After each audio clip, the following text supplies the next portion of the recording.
We're going to show in this video how you can search for users and groups when managing group memberships. This makes it easy to do things like nest groups as members of other groups, as well as manage users as members of those groups. First, I have a PeopleUpdate instance here where I've set up a group search tab. As you can see, I can search by group name, so let's search for all groups that begin with test. We're going to get our results, and our results are going to show us every group that's name begins with the word test. As you can see, I've got a number of groups here. Let's go in and manage one of these groups. So we'll do our domain local security group here. And when I come in to edit the group, I can actually go and add members, or I can delete existing members. In this case, I have 3 users as members. Let's add a group as a member of this so it's a nested security group. Here we go.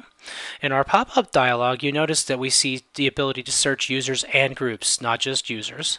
So I'll search for test here, and we're going to see every object, both users and groups, that matches the word test. In this case, we even see a test contact. We see several groups. We see users like the test dupe here, test IIS, etc. So we're seeing a lot of information. I'm going to go ahead and grab a security group here, test permissions, and select it. And as you notice, it does add it as a member of my test domain local security group. When I update the group membership, we should see that that test permissions is indeed added. And we can see that it is. So it's that easy to add a group as a nested group using PeopleUpdate. Let's talk about how we set this up so that we could search for groups and users to nest security groups. We started on the PeopleUpdate administration console, and we go to page layout templates.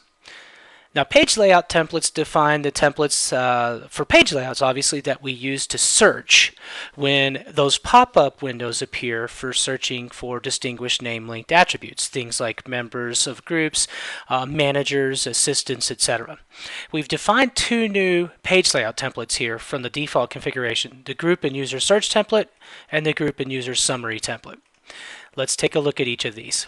The group and user search template is obviously a search page, and it has one cell on it that has the name attribute as a search criteria. And that's how come we saw the name in our pop-up dialog.